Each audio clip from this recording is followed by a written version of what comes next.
നമ്മുടെ ടോവിനോ തോമസിന് ഇപ്പോൾ ഒരു അപകടം പറ്റിയിട്ടുണ്ട്. അതായത് വയറ്റിന് വലിയ രീതിയിൽ മുറിവ് പറ്റിയിട്ട് വയറ്റിൻ്റെ ഉള്ളിൽ രക്തസ്രവം ഉണ്ടായിട്ടുണ്ട്.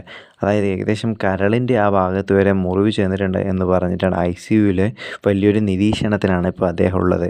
അപ്പോൾ അദ്ദേഹത്തിൻ്റെ അദ്ദേഹത്തിന് ഒന്നും പറ്റില്ല എന്ന് തന്നെ നമുക്ക് പ്രതീക്ഷിക്കാം. അതായത് ഇദ്ദേഹം പൂർവാധികം ശക്തിയോടെ തന്നെ തിരിച്ചു വരാൻ വേണ്ടി നമുക്ക് പ്രാർത്ഥിക്കാം.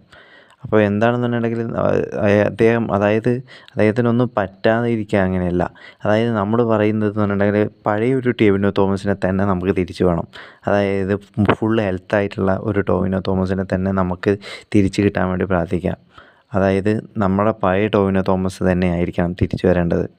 അപ്പോൾ ഇത് പരമാവധി ജസ്റ്റ് നമ്മുടെ ഫാൻസിന് മാത്രം ഷെയർ ചെയ്യുക.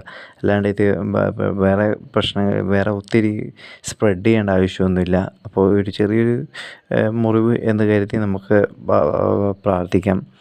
അപ്പോൾ ഈ കള എന്ന് പറയുന്ന സിനിമയുടെ ഒരു സെറ്റിൽ നിന്നാണ് ഈ ഒരു അബദ്ധം പറ്റിയത്. അദ്ദേഹത്തിൻ്റെ വയറ്റിന് മുറിവേറ്റ് ഏകദേശം വരണ്ട ഭാഗത്ത് വയറ്റിൻ്റെ ഉള്ളിൽ ബ്ലീഡിങ് നടക്കുന്നുണ്ട്. വയറ്റിൻ്റെ ഉള്ളിൽ ബ്ലീഡിങ് നടക്കുന്നതാണ് പ്രശ്നമായത്. അപ്പോൾ ICUവിൽ തീവ്ര നിരീക്ഷണത്തിലുള്ള അദ്ദേഹം സുഖപ്പെട്ടിട്ട് വരുമെന്ന് നമുക്ക് പ്രതീക്ഷിക്കാം.